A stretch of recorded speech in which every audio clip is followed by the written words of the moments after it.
Edição especial, apenas em áudio, do Evangelho em 3 minutos, com Mário Persona. Romanos capítulo 10, versículo 8 em diante. Mas que diz, a palavra está junto de ti, na tua boca e no teu coração. Esta é a palavra da fé que pregamos. A saber, se com a tua boca confessares ao Senhor Jesus e em teu coração creres que Deus o ressuscitou dentre os mortos, serás salvo. Visto que com o coração se crê para a justiça e com a boca se faz confissão para a salvação. Porque a Escritura diz, todo aquele que nele crê não será confundido, porquanto não há diferença entre judeu e grego, porque um mesmo é o Senhor de todos, rico para com todos os que o invocam. Porque todo aquele que invocar o nome do Senhor será salvo. Como, pois, invocarão aquele em quem não creram? E como crerão naquele de quem não ouviram? E como ouvirão se não há quem pregue? E como pregarão se não forem enviados? Como está escrito, quão formosos os pés dos que anunciam o evangelho da paz, dos que trazem alegres novas de boas coisas. Mas nem todos têm obedecido ao evangelho, pois Isaías diz, Senhor, quem creu na nossa pregação? De sorte que a fé é pelo ouvir, e o ouvir pela palavra de Deus. Mas digo, porventura não ouviram? Sim, por certo, pois por toda a terra saiu a voz deles, e as suas palavras até os confins do mundo. Mas digo, porventura Israel não o soube? Primeiramente diz Moisés, eu vos porei em ciúmes com aqueles que não são povo, com gente insensata vos provocarei a ira. E Isaías ousadamente diz, fui achado pelos que não me buscavam, fui manifestado aos que por mim não perguntavam. Mas para Israel diz, todo dia estendi as minhas mãos a um povo rebelde e contradizente. Uma leitura rápida aqui pode dar a impressão de que a salvação venha por invocar o nome do Senhor, mas eu não creio que seja o que está sendo dito aqui, porque o invocar é uma consequência do crer, que é o versículo 14. Como invocarão aquele em quem não creram? Ele veio lá em cima. Primeiro ele falou que com a boca se faz confissão para a salvação. No versículo 10, visto que com o coração se crê para a justiça e com a boca se faz confissão para a salvação.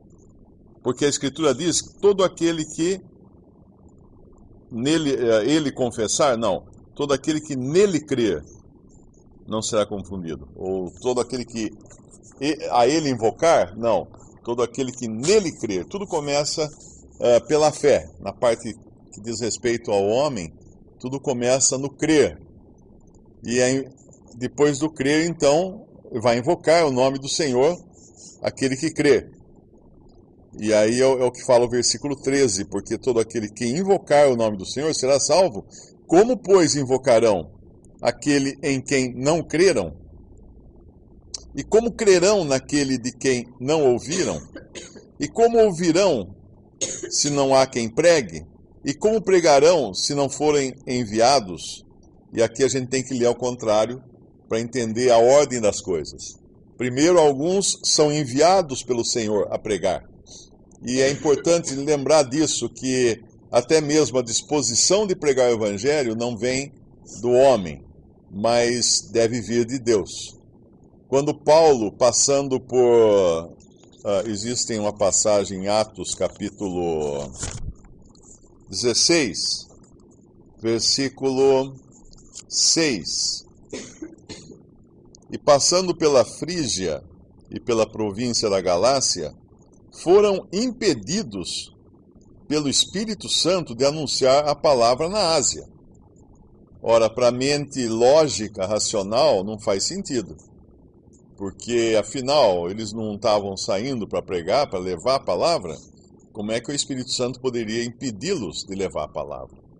Porque a origem do pregar deve partir necessariamente de Deus. E não só aí, mas ele continua no versículo 7 de Atos 16. E quando chegaram a Mísia, intentavam ir para Bitínia, mas o Espírito de Jesus não lhe o permitiu. As razões nós não conhecemos aqui, mas Deus estava no controle de tudo. Tanto é que depois, provavelmente por Paulo e os que estavam com ele, eu acho que é Silas aqui, né? No versículo 40 do capítulo 15, fala que é Paulo que escolheu Silas para fazer essa viagem. Como Paulo e Silas aparentemente não estavam em sintonia com o Espírito de Deus, tanto é que eles quiseram pregar num lugar, o Espírito Santo não permitiu, quiseram pregar num outro lugar, o Espírito de Jesus não permitiu. Então Deus agora precisa mandar uma mensagem muito clara para Paulo. Uma coisa tipo, agora vou mostrar para você onde você tem que ir. E aí vem o versículo 9, Paulo teve de noite uma visão em que se apresentou um varão da Macedônia e lhe rogou, dizendo, passa a Macedônia e ajuda-nos. E logo depois desta visão procuramos partir para a Macedônia, concluindo que o Senhor nos chamava para lhes anunciarmos o Evangelho. Então agora era uma coisa inequívoca, não tinha o que discutir. Muita gente às vezes vê essa passagem da visão, né, que Paulo tem, do varão da Macedônia, e interpreta isso como, então eu preciso ter uma visão de um varão da Macedônia para também ir pregar o Evangelho. Não, mas isso é porque ele não estava entendendo o que Deus estava mandando antes. Então veio uma mensagem que agora não tem como não entender. A visão é uma correção de rumo aqui, na realidade, eu creio. Não necessariamente que todo cristão deva ter uma visão de um varão da Macedônia para poder sair pregar o Evangelho. Mas aqui me parece que é a terceira coisa que acontece, porque nas duas primeiras Paulo não teve o discernimento de entender qual era a vontade do Senhor. Então aqui, quando fala, lendo ao contrário, Romanos 10, versículo 15, quão formosos os pés dos que anunciam a paz, dos que anunciam coisas boas. Isso aqui é Deus quem prepara os pés daqueles que vão levar a sua mensagem. E como pregarão se não forem enviados? Deus precisa enviar. É um comando que parte do Espírito Santo de Deus. Versículo 14. Como ouvirão, no final do versículo, como ouvirão se não há quem pregue? Depois, como crerão naquele de que não ouviram? Como, pois, invocarão aquele que não creram? Porque todo aquele que invocar o nome do Senhor será salvo. Então, lendo de trás para frente, a gente percebe de onde vem a fonte do invocar o nome do Senhor no final, que já é a pessoa que creu, não é? Mas a fonte que parte de Deus. Desde o momento em que ele prepara os pés, desde o momento que ele chama, desde o momento em que ele envia, e assim por diante, até a palavra chegar nos ouvidos daquele que vai crer. E, obviamente, isso também vai ser uma obra do Espírito Santo. E é por isso que é muito estranho quando nós ouvimos na cristandade alguns irmãos bem intencionados que dizem, não, a igreja me enviou para pregar o evangelho lá na China. Muito bom que vá pregar o evangelho na China, mas é o Espírito Santo quem envia. É o Espírito Santo quem dirige. Não existe nenhuma organização ou junta de homens, como tipo uma junta de missões, né? Eu trabalho para a missão tal, então a junta de missões me ordenou para pregar o evangelho em tal lugar. Isso não tem fundamento bíblico. Aquele que evangeliza, ele é movido, os seus pés são movidos pelo Senhor. A sua mente deve ser movida pelo Senhor, a sua vontade deve ser gerada pelo Senhor. E o Senhor é quem vai cuidar de tudo para que ele chegue até a pessoa que está precisando ouvir. Não necessariamente uma multidão de 10 mil pessoas, porque pode ser um só. Como o Espírito Santo pegou Filipe e o transportou até o caminho que ia para Gaza, né? O caminho onde havia um eunuco. E disse que estava deserto esse caminho. E só tinha um ali. para ouvir a mensagem do Evangelho da boca de Filipe. Foi o Espírito Santo quem o transportou. Nunca é demais repetir o versículo 17. Eu sempre li errado esse versículo durante muitos anos. Eu sempre lia: de sorte que a fé é pelo ouvir e ouvir a palavra de Deus. Na realidade, é claro que a gente precisa ouvir a palavra de Deus para crer. Mas o que o versículo diz que é a capacidade de ouvir é pela palavra de Deus. É a palavra de Deus que desperta, que abre os ouvidos da pessoa para ela poder ouvir. Eu sempre penso naquela passagem que o Senhor cura, né? Ele fala, ele cura o surdo, né? E é Ele quem vai fazer uma pessoa realmente escutar. Ele que vai fazer com que a pessoa ouça. A capacidade de ouvir tem que vir de Deus. E nisso é importante também lembrar que a palavra de Deus está envolvida. Por isso, numa pregação do Evangelho, você pode contar muitas histórias, trazer muitas ilustrações, fazer interessante até a mensagem. É claro que você não pode fazer nada para uma pessoa se converter, pode fazer alguma coisa para ela não dormir durante a pregação, mas tem que ter a palavra de Deus.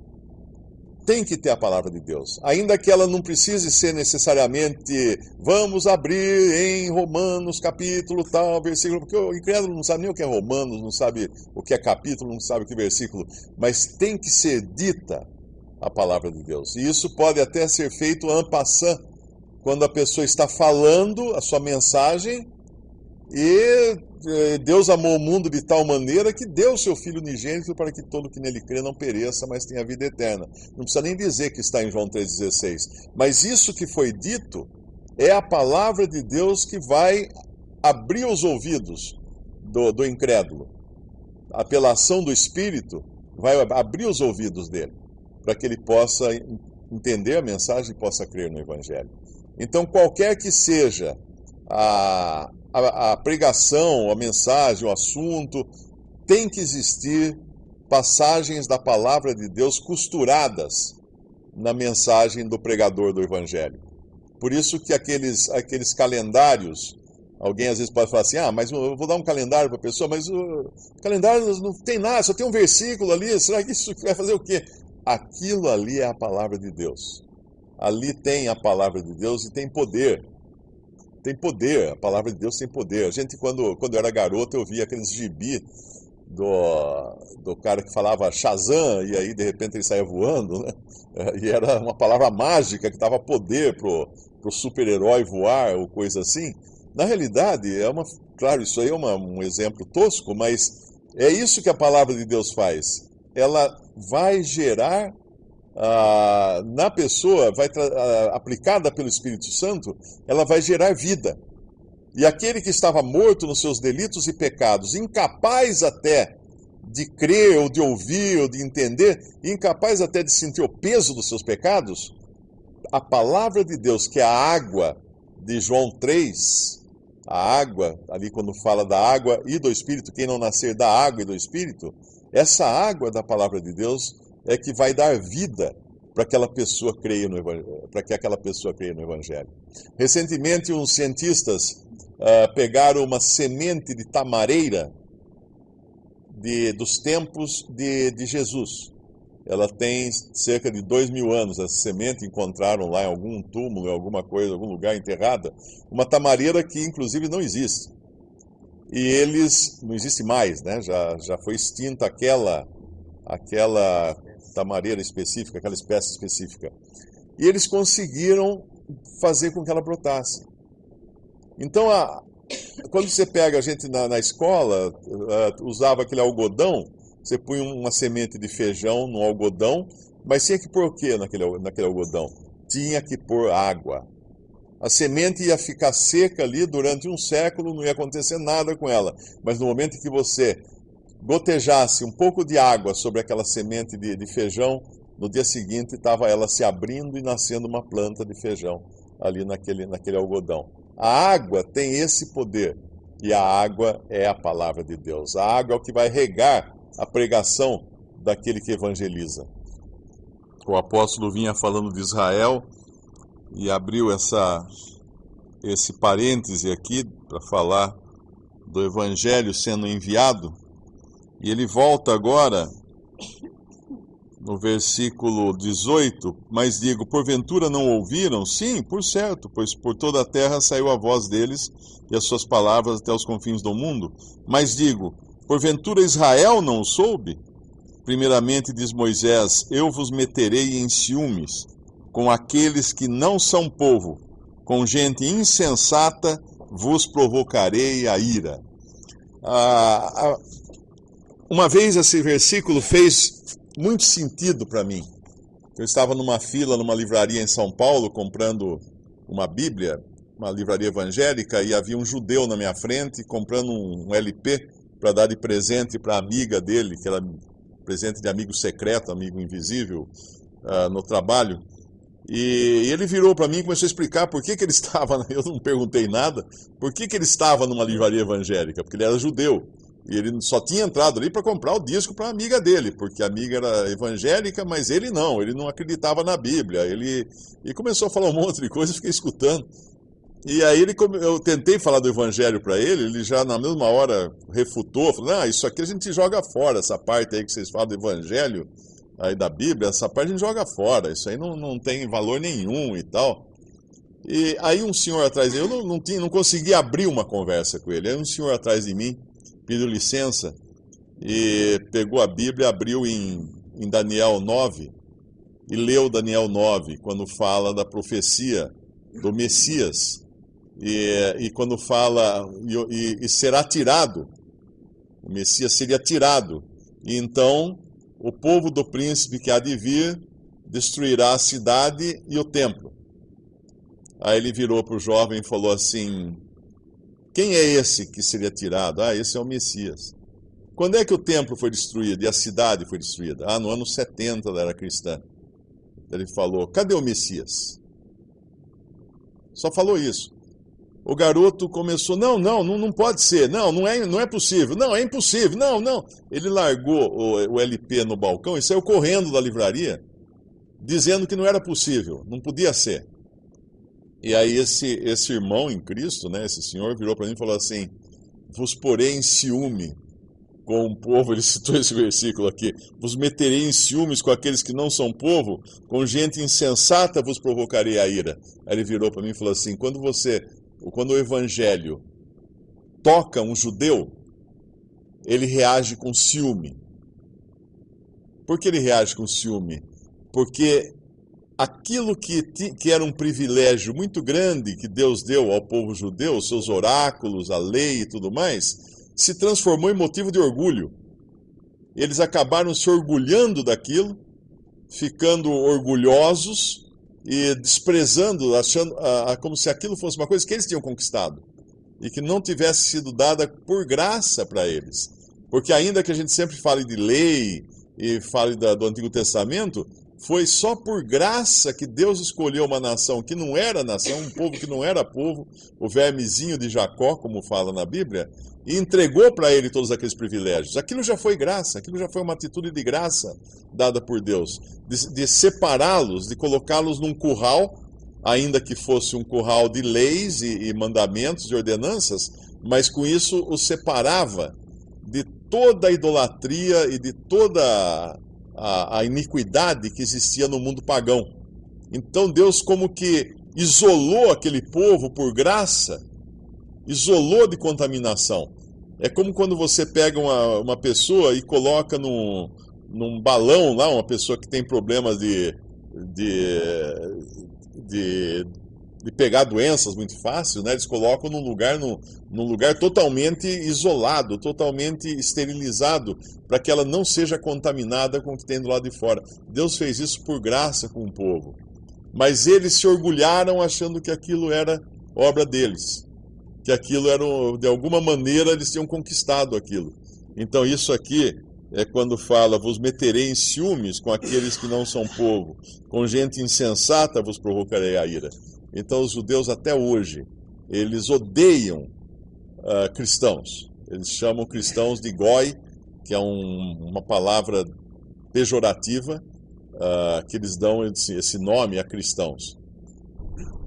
O versículo 20 apenas, né, que é uma condensação aqui do que é graça, antes que alguém se glorie até de ter um dia crido em Jesus como seu Salvador. Lembre-se de que fui achado pelos que me não buscavam, fui manifestado aos que por mim não perguntavam. Existe uma corrente na cristandade que é eu não me lembro agora como é que chama, é o oposto do... É uma corrente que diz o seguinte: tá, tudo bem, a salvação é por graça, é pela fé somente, mas um dia eu decidi crer em Jesus. Um dia então começa a parte do homem, eu esqueci o nome dessa corrente teológica, arminianismo. Um dia eu tomei a decisão de crer em Jesus. E isso aqui é a graça, olha só. Fui achado pelos que me não buscavam. Fui manifestado aos que por mim não perguntavam. Então como que foi achado? Como que foi manifestado? Por pura graça. Visite 3minutos.net. Dúvidas? Visite respondi.com.br. Adquira os livros ou baixe o e-book. Também para Android e iPhone.